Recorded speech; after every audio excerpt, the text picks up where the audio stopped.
जैसे महतारी अपने बालक की कर, क्या सुंदर शब्द लिखा है भगवान का। ये भी ब्रज का ही शब्द है। महतारी शब्द कहीं भारत में कहीं नहीं बोला जाता, केवल ब्रज में बोला जाता। महतारी, तेरी महतारी से शिकायत करूंगी, ऐसा क्या ना, चल तेरी महतारी के जाके बताए। महतारी शब्द किससे बना है? मेहतर से महतारी शब्द बना है। महतारी शब्द मेहतर से बना है। और आप जानते हैं मेहतर क्या काम करता है और क्या क्या कर सकता है, ये हम सब जानते हैं। मेहतर वो काम करता है और कर सकता है जिसकी आप कल्पना भी नहीं कर सकते। किसी दूसरे के टट्टी पेशाब उठाना, धोना, सिर पर ले जाके पटकना, ये कोई नहीं कर सकता। माँ के अतिरिक्त कोई दूसरा सोच नहीं सकता है। चाची ताई होंगे, अरे तुम्हारे बालक ने पोटी कर दी, ये हो गया, वो उठाएगी, कर, कोई नहीं करेगा। ये केवल माँ महतारी, मेहतर से महतारी शब्द बना है। भगवान बिल्कुल उसे जीभ से चाट चाट कर निर्मल कर देते, निर्मल कर, कोई गंदगी भक्त के ऊपर रहने ही नहीं देते। लेकिन भगवान कहते हैं बालक बनना पड़ेगा। जैसे बालक माँ के अलावा किसी को नहीं जानता। धूप लगती है, भूख लगती है, प्यास लगती है, ठंड लगती है, माँ माँ माँ 100 काम छोड़कर दौड़ती है। बालक पालने में सो रहा है, माँ पड़ोस में गई है, विद्यालय में पढ़ाने गई है, बाजार किसी काम से गई है, खेत पर गई है, बच्चे को सोता छोड़ कर आई है, काम खेत पर कर रही है, बाजार में है, अध्यापिका है, चिंतित बच्चे के लिए जगन गया हो, रो न रहा हो, धूप न आ गई हो, टट्टी पेशाब न कर दिया हो। क्यों? क्योंकि मेरे अलावा दूसरा शब्द पुकारना उसको आता ही नहीं है। केवल माँ माँ माँ माँ करऊं सदा तिनके रखवारी, जिमी बालक राखे महता। प्रभु ऐसे रखते। अर्जुन का पालन बिल्कुल भगवान ने माँ की तरह किया ना। आपने कथा सुनी होगी, जब युद्ध की घोषणा हो गई तो भगवान से सहायता लेने के लिए दुर्योधन भी गया, अर्जुन भी गया। दुर्योधन थोड़ा पहले पहुंच गया। भगवान सो रहे थे या सोने का नाटक कर रहे होंगे, जो नाटकीय तो वो है ही। तो दुर्योधन तो सिरहाने का सोफा था, उसमें बैठ गया, चूंकि वो तो राजा है, वो तो नीचे बैठेगा ना। और भक्त तो भगवान के चरणों में बैठना पसंद करता है। बाद में अर्जुन पहुंचे तो वो चरणों में बैठ गए, स्वाभाविक है। चरणों में बैठते ही अर्जुन ने युद्ध जीत लिया था, ये निश्चित हो गया था। जिसकी भगवान के चरणों में बैठने की हिम्मत है वो कभी हारेगा? वो कभी हारेगा क्या? तो थोड़ी देर भगवान जागे, पीताम्बर तो देखा। अच्छा, निगाह सबसे पहले सामने पैरों की ओर जाती है आदमी जब सोता है। अरे अर्जुन, तुम कब आए? बोले प्रभु अभी आया। कैसे आए? बोले प्रभु आपका आशीर्वाद। तो पीछे से दुर्योधन बोल पड़ा सोफे पे जो बैठा, भगवान ये आते पहले मैं आया हूं। अच्छा अच्छा, तुम भी आए हो, ठीक। तो देखो भाई, मैं दोनों को ही आशीर्वाद दूंगा, मेरे लिए दोनों बराबर। लेकिन चूंकि मेरी दृष्टि अर्जुन पर पहले पड़ी है, इसलिए इसको पहले मांगने का अधिकार है। और ये छोटा भी है। हमेशा जब कोई चीज़ दी जाती है तो पहले छोटे को दी जाती है, बड़े को बाद में दी जाती है। तो अब दुर्योधन तो डर गया कहीं जी बच्चों सेना न मांग ले। तो बोल भाई देखो, मेरे पास 2 चीज़ें हैं। एक तो मेरे पास सेना है नारायणी, एक मैं हूँ अकेला निशस्त्र। एक सेना ले लो, एक मुझे ले लो। अर्जुन बोल क्या चाहिए? अर्जुन का प्रभु मुझे आप चाहिए। मैं निशस्त्र युद्ध नहीं करूंगा, कुछ नहीं करोगे, मेरे पास बैठे तो रहोगे, बस मुझे इतना ही चाहिए। उसी समय अर्जुन की घोषणा हो गई कि युद्ध जीत गया। खिलखिलाकर हंस पड़ा दुर्योधन। मूर्खों की क्या कहते हैं, मरने से पहले क्या होता, मति भ्रम हो जाती है ना। विपरीत बुद्धि क्या है? विनाश काले विपरीत बुद्धि। मूर्खों से मांगना भी नहीं आया, बक्कू का बारात में ले जाना है कृष्ण को। युद्ध करना है तो सेना ही चाहिए। बोले मुझे सेना चाहिए। लेकिन युद्ध का निर्णय उसी समय हो गया था जब अर्जुन ने कृष्ण को मांग लिया। उसी समय एक दिन भगवान ने पूछा, अर्जुन तुझे युद्ध नहीं जीतना था क्या? बोले क्यों? बोले सेना मांगनी चाहिए थी। अर्जुन ने कहा भगवान मुझे युद्ध जीतने की इच्छा नहीं थी, मुझे तो आपके साथ रहने की इच्छा थी। आप मेरे साथ हैं, बस बाकी तो युद्ध तो चलते आते रहते, कुछ नहीं। ऐसे व्यक्ति की रक्षा करते हैं जाग कर और रो कर, करो सदा तिनके रखवारी। और भगवान ने कैसे रक्षा की आपने सुना है, मैंने भी कई बार सुनाया है। युद्ध जिस समय चरम पर था और अर्जुन के बाणों से जब दुर्योधन की सेना मूली गाजर की तरह कट कट कर गिर रही थी और कुरुक्षेत्र का रणांगण लाशों से पट गया, तो दुर्योधन भीष्म पितामह के पास झगड़ा करने गया। भीष्म उस समय सेनापति थे। कहा दादा आप पक्षपात कर रहे हैं, आप अंदर अंदर पांडवों से मिले हुए। बोले कैसे?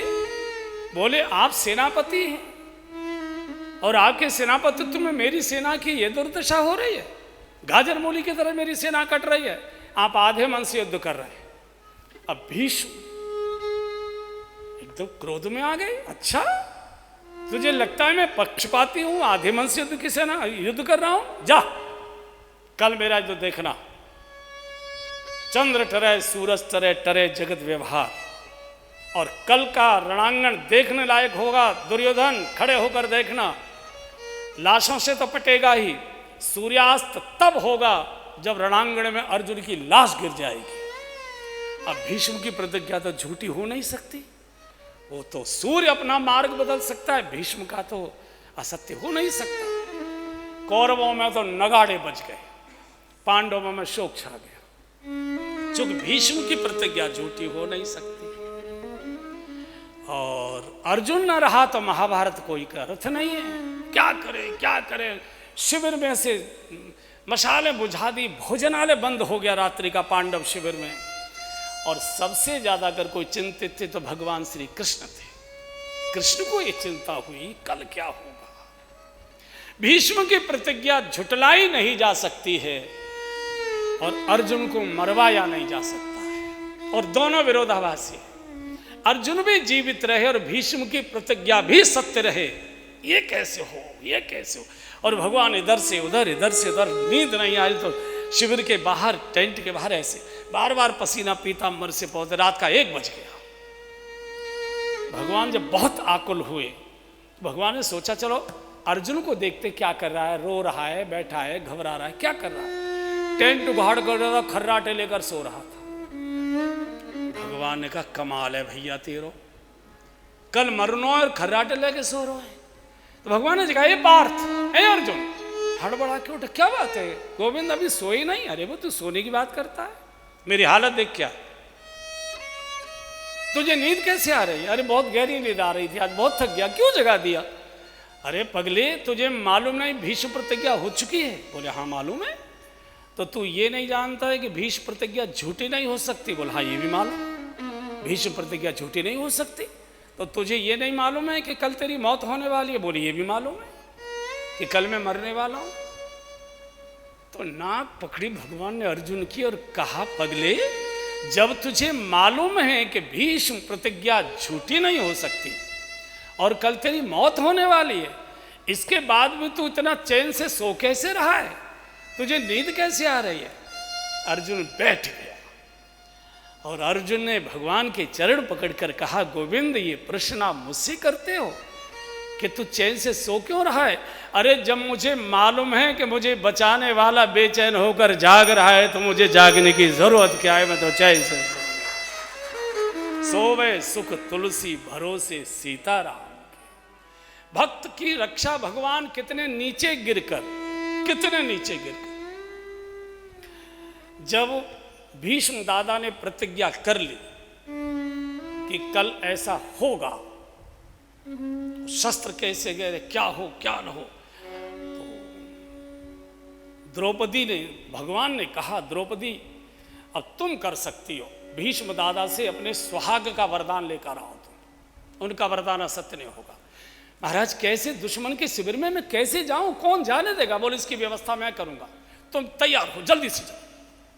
संध्या के समय बोलो संध्या करते हैं भीष्म, संध्या करते ही बस अंदर प्रवेश करना, 5 बार आशीर्वाद मांग लेना सौभाग्यवती होने का, 5 बार प्रणाम करना, आशीर्वाद मिल जाएगा, फिर कुछ नहीं होगा, जा।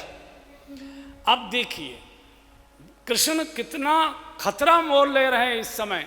दुश्मन के शिविर में युद्ध बिल्कुल अंतिम स्थिति में पहुंच चुका है और जीतने वाला है दुर्योधन। उस समय द्रौपदी को लेकर साथ जाते हैं भगवान, जाओ।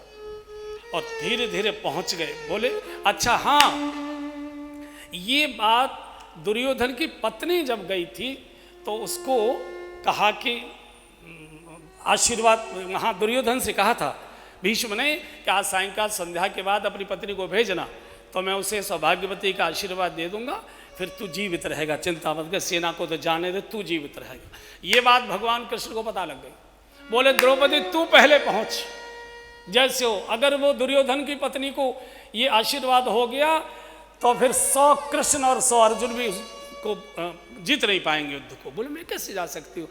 वो पहले बोले वो रानी इतनी जल्दी नहीं आएगी, चिंता मत कर, जल्दी चल। और दौड़ा लाए।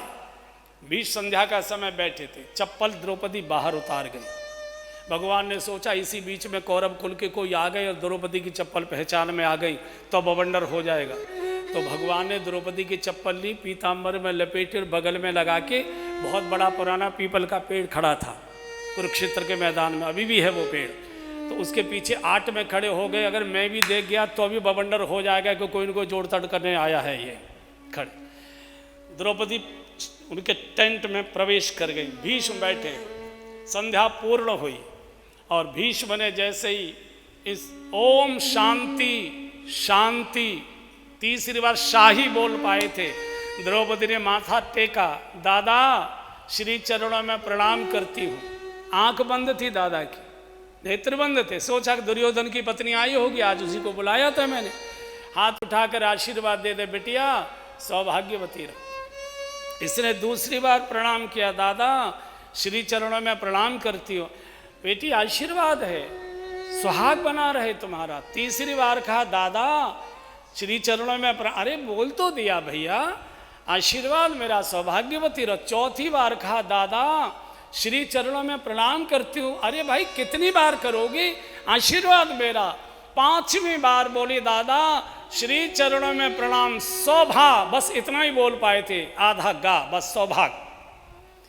भीष्म का माथा ठनका, दुर्योधन की पत्नी तो एक भी बार नहीं करती है, 5 बार करने वाली कौन आ गई? हो न हो पांचाली। अभी आंख नहीं खोली, अभी नेत्र बंद है भीष्म के। नेत्र बंदों से पूछा बेटी परिचय बताओ कौन?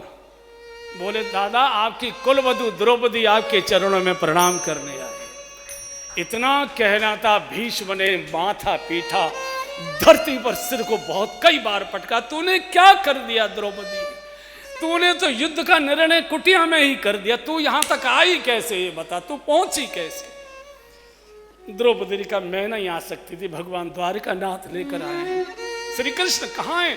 बोले बाहर हैं। और गोविंद को भगवान इस समय भीष्म को भी दर्शन देना चाहते थे, चूंकि कल भीष्म का अंतिम समय था, तो भगवान भीष्म को भी दर्शन देना चाहते थे, द्रौपदी को भी सुहागिन रखना चाहते थे। तो गोविंद गोविंद पुकारते जब बाहर की ओर दौड़े तो पीपल की आट में प्रभु खड़े थे, प्रकट होना पड़ा। और जैसे प्रभु प्रकट हुए, भीष्म ने साष्टांग प्रणाम किया, गोविंद बड़ी कृपा की आपने, मेरी संध्या सफल हो गई। संध्या करते ही प्रभु का दर्शन, और जैसे भीष्म धरती पर गिरे और भगवान ने भीष्म को दोनों कंधे पकड़कर उठाने के लिए अपने हाथ बढ़ाए, तो जो द्रौपदी की चप्पल बगल में लगी थी वो भीष्म के सिर पर जाकर गिरी। और उन चप्पलों को लेकर भीष्म इतना रोए। ऐसा भी भगवान कोई हो सकता है? ऐसा भी भगवान कोई दुनिया में हो सकता है कि भक्त की चप्पल लिए लिए घूम रहा है? ये है भगवान, करो सदा तिनके कोई घनश्याम सा नहीं देखा,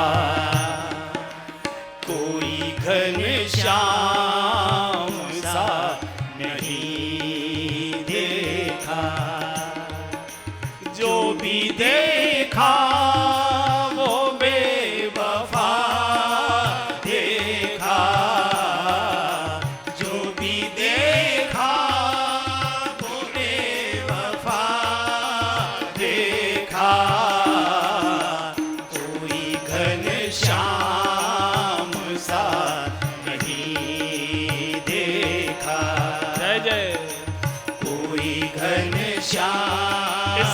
शब्द कहता है, नहीं देखा। मैं भी आया हूँ आपके दर पे, मैं भी आया हूँ आपके दर पे। बजाओ।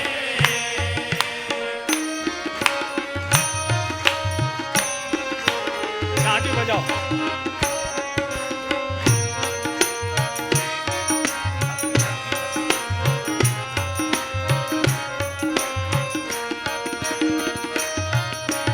मैं भी आया हूँ आपके दर पे, मैं भी आया हूँ आपके दर पे।